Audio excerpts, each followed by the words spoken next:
Volvemos a saludarles una vez más aquí en Radio Sefarad, en este programa dedicado a las matemáticas que, como siempre, nos acerca Amelia Muñoz García. Hola, Amelia. Buenas tardes. Bueno, bienvenida de nuevo. Volvemos con tu programa otra semana más para conocer la historia de un matemático de origen judío llamado Michel Loewe. Pues sí, en efecto, este hombre va a vivir entre 1907 y 1979 y se dedica sobre todo a la probabilidad. Lamentablemente me gustaría comentar algo antes, también sobre alguien que se dedica a estadística y probabilidad, y es Tom Lehrer, que nos dejó hace unos cuantos días, el 26 de julio. Tom vivió entre 1928 y 2025 y no solamente es matemático americano nacido en una familia judía, sino que además fue cantautor. Él escribió, aparcó su carrera como matemático para dedicarse con gran éxito a dar conciertos donde cantaba pues, las canciones satíricas que lo van a hacer famoso en la década de los 50 y los 60. A mí personalmente me resulta su música hilarante, es divertidísimo. Si tienen la oportunidad de escuchar algo suyo, háganlo, porque además hace unos cuantos años decidió que él ya no iba a cobrar más por su música y cedió los derechos. Cualquiera no solo puede escuchar la música de este hombre, sino modificarla tal y como quiera. Sí que es verdad que vivió hasta los 97 años y murió hasta donde se sabe pacíficamente en su casa, o sea que no se puede pedir más, desde luego. Bueno, pues con este homenaje y con esta recomendación musical, que no solo musical, también la obra, como nos decías, matemática de Tom está ahí, ¿no? Bueno, así comenzamos este programa dedicado no a Tom Lehrer, pero sí homenajeándolo, sino a Michel Loewe. Pues viniendo a hablar de nuestro protagonista principal, él nace en 1907 en el seno de una familia judía en Jafo, que en aquel momento formaba parte del Imperio Otomano, aunque actualmente es una ciudad portuaria en Israel. Sin embargo, él va a crecer en la comunidad francesa de Alejandría, en Egipto, donde se va a quedar hasta los 26 años, hasta 1933. Obtiene allí el título de maestro de matemáticas y a continuación se casa con Lina Cohen y ambos emigran a París, a Francia, porque Michel quería cursar estudios superiores en matemáticas, quería desarrollarse como matemático y bueno, su objetivo era el doctorado. Y si bien tiene un inicio complicado porque le asignan su director de tesis, Darmois, le asigna un problema que va a ser demasiado complicado. Pero bueno, él lejos de tirar la toalla totalmente, lo que hace es seguir el consejo de un matemático que conocía, Wolfgang Döblin, y visita a Paul Lévy. Antes de avanzar más en la vida de Michel, me gustaría hablar de estos dos matemáticos judíos.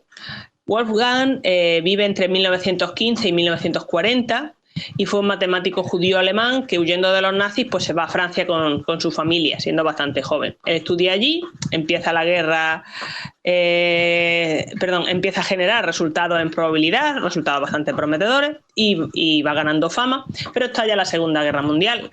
Podría haberse librado del servicio militar, pero decide servir. Se vio atrapado lejos de su unidad cuando los alemanes toman la línea Maginot, así que decide quemar en ese momento sus últimos resultados y se pega un tiro en lugar de ser capturado. Muere muy joven, como pueden ustedes ver. 2 meses antes había enviado su penúltimo artículo, bueno, el último que ve la luz, por lo menos durante su época, a la Academia Francesa de la Ciencia. Y lo envía con sus últimas notas como un sobre lacrado con los resultados que había obtenido, y no se abre este sobre hasta el año 2000, cuando un historiador de las matemáticas lo rescató y logró que se mirara qué había dentro. Por lo visto, los franceses, si mandan una carta lacrada, no se puede abrir hasta 100 años después o hasta que sus herederos den el visto bueno. Por fortuna se abrió un poquito antes. ¿Qué tenía? Pues una serie de resultados que son conocidos hoy día, pero en su momento no. Y para más INRI, luego en 2002 resurgieron más documentos suyos al meterse en obra una parte de la universidad que contenía dichos documentos. Por estos últimos resultados es por lo que se considera a Döblin un matemático brillante en su momento, pero claro, las circunstancias vitales fueron las que fueron. Bueno, pues este hombre pone a Mitchell en contacto con Paul Levy, que vive entre 1886 y 1971, y él sí fue un prolijo matemático especialista en probabilidad, donde genera una serie de importantes conceptos y de resultados a lo que es al principio de los tiempos de la probabilidad, podríamos decir. Era francés y durante la época del gobierno títere de Vichy pues sufre no solamente discriminación, lo despiden y tal, sino que además lo visita la Gestapo, le fastidian su piso, pierde gran parte de sus posesiones, pero aún así él no quiso emigrar a Estados Unidos a pesar del interés que pone Mitchell en lograrlo. Hablaremos de él posteriormente porque sobre Paul Levy no tenemos programa, pero sobre Doblin sí, le invito por supuesto a que lo consulten. Bueno, pues Levy, este segundo matemático, le lleva la tesis a Mitchell, a nuestro protagonista, y consigue imprimirla en 1941, pero no la publica hasta 4 años después, porque durante la guerra la universidad sencillamente no imprimía tesis. Su trabajo se titula Estudio asintótico de variables aleatorias dependientes. Esto lo que hace es estudiar cómo cambia el comportamiento según va aumentando el número de variables. Y se concentra en ideas como, por ejemplo, convergencia, límite de distribuciones.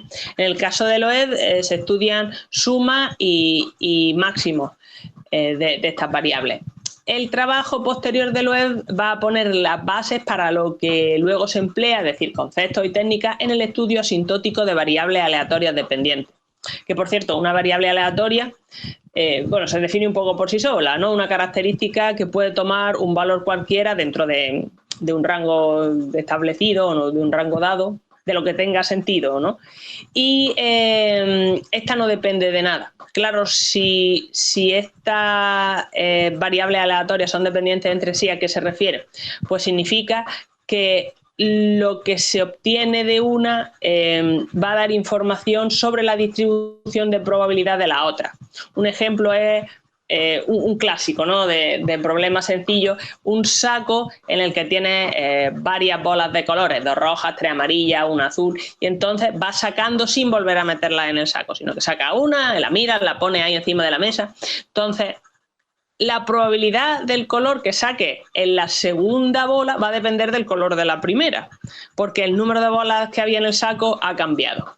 Bueno, pues Loeb, tras obtener el doctorado en 1941, se encuentra con que sus vecinos lo denuncian por ser judío y lo encierran en el campo de internamiento de Drancy. Podría haber sido mucho peor, porque gracias a las conexiones de su mujer lo van a transferir a un campo inglés en 1944 y pocos meses después se va a ver libre. Además, durante la época del campo va a conocer a otros, no solo matemáticos, sino en general profesores, y va a participar de una especie de pequeña escuela o pequeños grupos de estudio que había allí.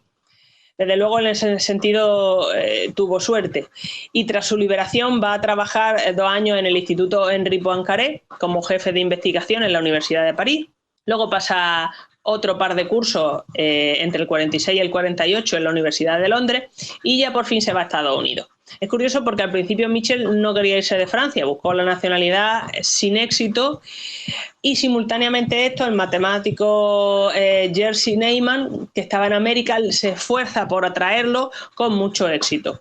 Es más, habría emigrado antes Mitchell si no fuera porque firma el contrato con los británicos. Y a raíz de esto, Neyman le va a ir ofreciendo cada vez mejores condiciones laborales, aumento de sueldo, una posición mejor, hasta que por fin accede y va para allá. Unos años después de llegar, en 1953, sí que va a obtener la nacionalidad americana, y entonces ya pues sin problema. Una vez allí, va a ser él quien intente atraer a Paul Levy con poco éxito. Lo que sí tendría un éxito tremendo, valga la redundancia, va a ser su libro de 1955, Teoría de probabilidad.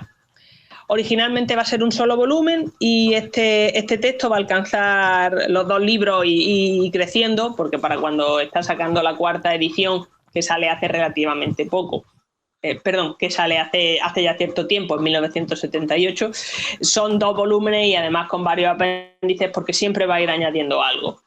Se lo denominaba la Biblia, en el sentido de que es uno de los trabajos más relevantes de su época, no solamente por su profundidad y por el detalle al que llega, sino que además no tiene a efectos prácticos ningún tipo de competencia. Va a ser la primera recopilación exhaustiva de la teoría de la probabilidad moderna.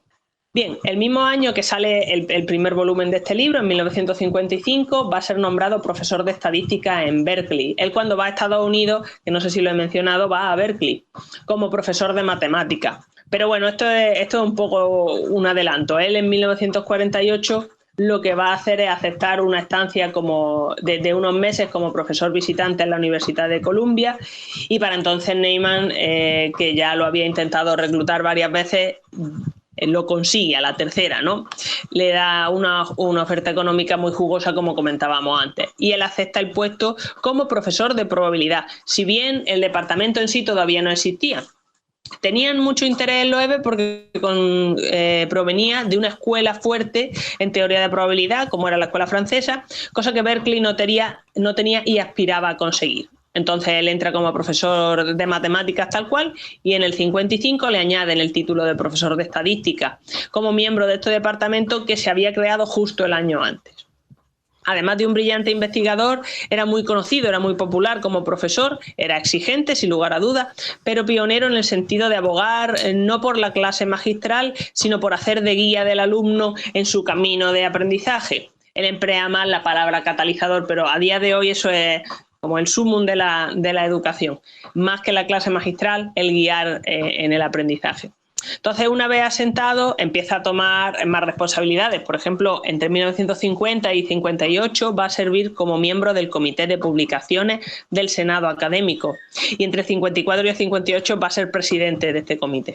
En 1967 va a ser nombrado profesor interdisciplinario de arte y ciencia, que es un honor, de Berkeley, e imparte el curso Cultura e Individuos como recompensa. Además, inicia la publicación de libros sobre arte, manteniendo contacto con grupos de artistas tanto estadounidenses como franceses. Él nunca aflojó sus lazos con Francia, toda la vida se sintió unido a esta cultura. En 1974 pues se jubila como emérito, recibe el premio Mención Berkeley de la universidad, que es el más importante de esta institución, y unos cuantos años después, en el 79,